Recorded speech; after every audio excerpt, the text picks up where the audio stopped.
The moon hasn't moved in 7 nights. It just hangs there, massive, cold, and too close. And the longer it stays, the more people disappear, leaving behind only their shadows, burned into the ground like they'd been staring up when it happened. At first, no one took it seriously. People joked online that it was some weird lunar illusion or an optical glitch caused by pollution or satellites. The news called it a stable orbit anomaly. But I knew something was wrong the first night I couldn't sleep. The moonlight was too bright, brighter than any full moon I'd ever seen. It painted everything silver, washed the world pale. Even with my curtains drawn, the glow seeped through, tracing my walls in cold light. There were no stars anymore, just that huge, still moon, swollen and white like a dead eye. By the third night, the power grid began to fail. The air felt heavy, humid with static. The nights weren't nights anymore. They were endless, sleepless days made of frozen time. And people, they started to change. My neighbor, Mrs. Dunley, was the first I noticed. She lived across the street, always kept her porch light on. But that light had gone out, and she'd been sitting outside instead, in a metal chair, staring straight up at the moon. For hours. I watched from my window, trying to convince myself she'd just fallen asleep. But she never blinked. Around dawn, or what used to be dawn, I finally went out to check on her. The air smelled like iron and rain, though the sky hadn't seen a cloud in days. When I crossed the street, I noticed the temperature drop. The pavement beneath my feet was cool to the touch. Her chair was empty. All that was left was her shadow, perfectly cast on the ground, darker than ink. Stretching up the wall behind her, her outline was unmistakable, down to the curl of her hair. But there was no light source strong enough to make a shadow like that. That's when I stopped looking at the moon. By night 5, the town was half empty. The police stopped answering calls. The last thing I saw on TV was a reporter in New York, standing under that same glaring light, voice trembling as she said, "We're told to stay inside, don't look up." Then the screen cut to static. I tried boarding up my windows, taped black trash bags across them, shoved towels under the door. Still, the light got in. It came through the cracks like mist. I started sleeping in my closet under a blanket, hiding from the glow like it could see me. That's when I began hearing the voices. They weren't loud, just whispers soft and far away. Sometimes they came from the walls, other times from outside my window. They always said the same thing. "Look at us." I didn't recognize the voices at first, but one night I realized I did. It was my mother's voice. She'd been gone for 3 years, or 3. I pressed my hands to my ears, but I could still hear her, faint, pleading as if she were just beyond the glass. "Please, sweetheart, just one look." My flashlight started to dim around then. The batteries were brand new, but the light pulsed weakly, like something was draining it. The whispers grew louder. More voices joined hers. My old co-workers, the cashier from the gas station, Mrs. Dunley. I covered my head and waited for it to stop. By the 6th night, the entire neighborhood was dark. No sound, no movement. Every house I could see from my window was filled with shadows on the walls.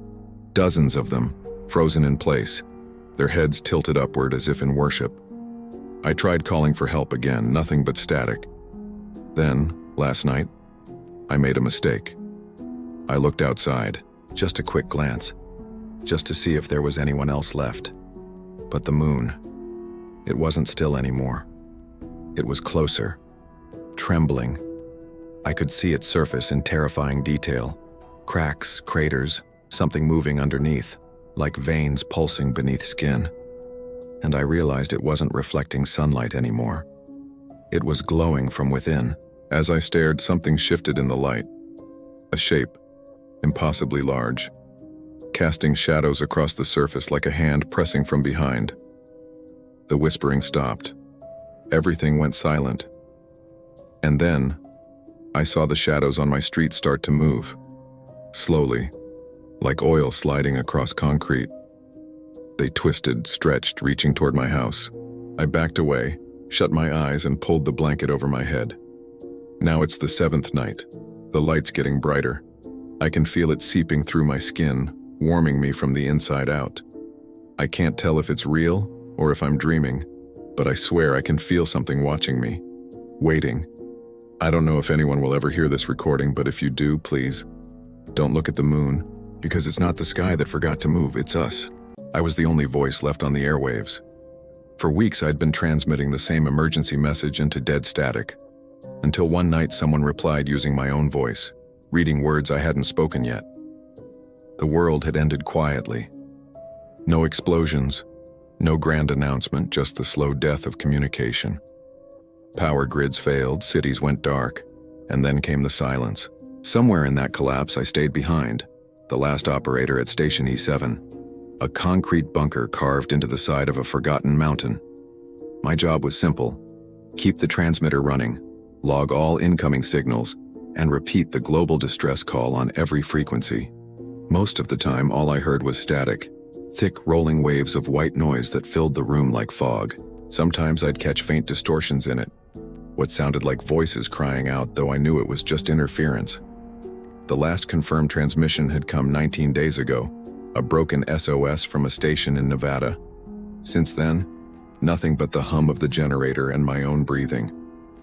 It was 2:14 a.m. when it happened. I'd been dozing in the chair, half listening to the static, when I heard a voice, clear, calm, and familiar. Broadcast log, Station E7, Operator Aaron Field, 02:14 a.m. March 19th. Emergency frequency, receiving transmission. My blood ran cold. That was my log entry, my own voice, word for word. But I hadn't said it yet. I froze, staring at the glowing dials, the flickering red light of the signal meter. The sound was faint, crackling through the interference, but there was no mistaking it. I reached for the microphone, throat dry. "Identify yourself," I said, my voice trembling. "Repeat. Identify yourself." Silence. Then, "Station E7, copy," the voice said. Mine again. "Do not open the exterior door." I felt the hairs on the back of my neck rise. My chair creaked as I turned toward the steel hatch at the far end of the bunker. The door was sealed, heavy bolts locked into place. The storm outside had been raging for hours, wind howling, rain hammering the mountain like gravel. "Who is this?" I asked. "How are you transmitting on this frequency?" Static swallowed my question. Then my voice came back again, slightly warped, distorted, as if recorded through water. "If you hear knocking, do not answer." I yanked off my headset and stumbled backward, heart pounding. My hand hovered near the sidearm on my belt, though I had no idea what I'd even use it for. I waited, breathing heavy, the only sound the low hum of the generator. Then I heard it, 3 faint knocks on the steel door. Not loud, just enough to feel through the floor. I backed up until my legs hit the desk. The microphone hissed. The voice spoke again. "Don't open it, Aaron. Not this time. Not this time." I should have shut off the transmitter. Should have killed the power, but I couldn't. The sound of my own voice speaking from somewhere else, it was like gravity, pulling me toward it. I slid my headset back on. The signal was stronger now, clearer. I could hear the echo of a generator running in the background, the same frequency hum as mine. "If you can hear me," my voice said, "you're not safe. You have about 3 minutes before they reach the hatch. The light will flicker twice before..." The power blinked. Once. Twice.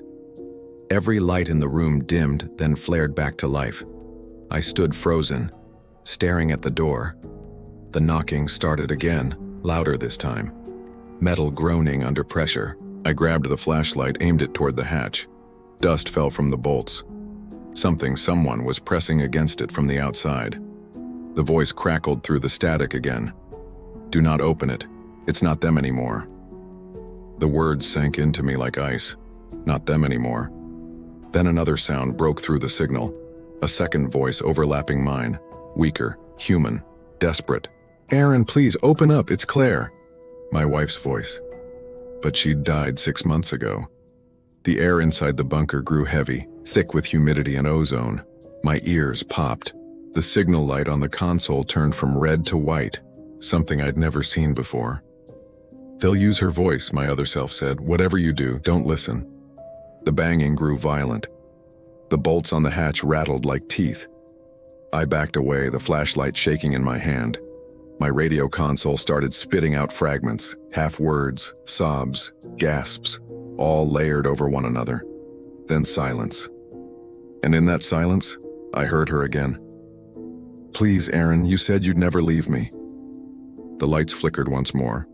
I felt something cold slide under the door, a thin trail of mist that moved like it was alive, crawling across the floor toward me. I grabbed the mic one last time. My voice was barely a whisper. "Is this the future?" A pause. Then my voice came back, low and final. "No, it's the replay." The transmission cut out. The lights died. Somewhere in the darkness, the door began to open. At exactly 3:07 p.m., the world stopped making noise. No birds, no wind, not even the hum of electricity. I didn't notice it right away, until I realized I could hear my own heartbeat like it was echoing through a tunnel. I was driving home from work, halfway down the old county road that cuts between miles of flat farmland. Usually I'd have the radio on, some low static or chatter to fill the silence. But that afternoon the music cut off mid-lyric. No static, no white noise, just an impossible quiet that pressed on my ears so hard it felt like the air itself had weight. At first I thought it was my car. I even pulled over, popped the hood. Nothing. The engine was running fine, but I couldn't hear it. I couldn't hear anything. That was when I realized even the cornfields had gone still. The stalks weren't rustling. The air wasn't moving. I opened my mouth, yelled something, anything. But the sound died in my throat like the air swallowed it. I could feel myself speaking, feel my throat vibrate, but no sound came out. Panic hit me fast and sharp. I tried calling someone, anyone, but the phone screen stayed black no matter how many times I tapped it. Every clock I checked read the same frozen time, 3:07 p.m. I don't know how long I stood there before I saw the first person. A man walking down the road, maybe 50 yards away. He was moving fast, glancing over his shoulder like something was chasing him. I waved both hands, shouting his way, but he didn't even flinch. It was like he couldn't see me. Then the clouds began to move. Not drift, move. They twisted, almost pulsing, forming slow, spiraling shapes that didn't look natural. And that's when I heard it. A whisper so faint it felt like it came from inside my skull. My name. It wasn't loud or clear, but I knew what I heard. A breathy whisper, drawn out, distorted. "Aaron." I spun in a circle, searching for whoever said it, but there was no one near me except that man in the distance, now standing perfectly still, head tilted back toward the sky. The clouds shifted again, and I swear I saw faces. Not like clear human faces, but impressions. Eyes, mouths, shapes forming and dissolving like smoke. I ran back into my car, slammed the door shut, locked it even though that felt ridiculous. The temperature inside dropped fast. My breath fogged the windshield. The whisper came again, clearer this time.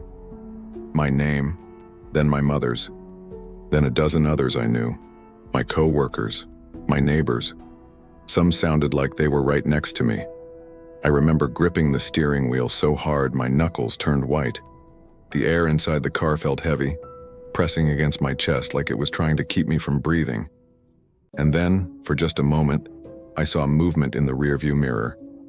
Someone was sitting in the back seat. I didn't turn around. Couldn't. The reflection was faint, like a figure half there, half not, half. I could see its outline. A person hunched forward, head turned slightly as if whispering into my ear.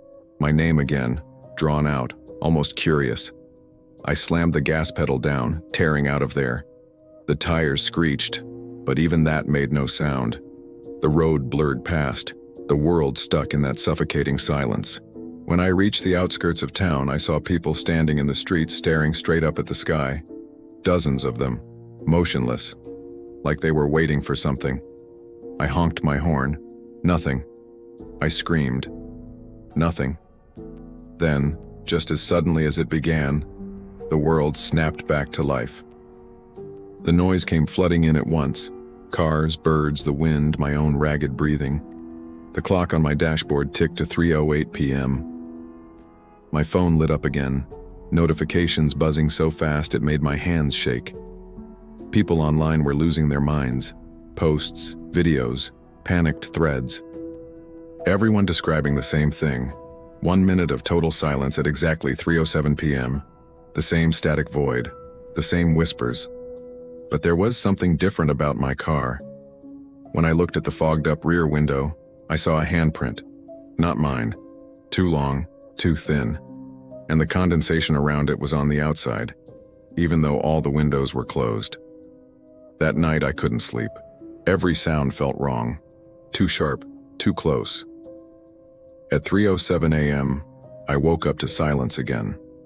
Total silence.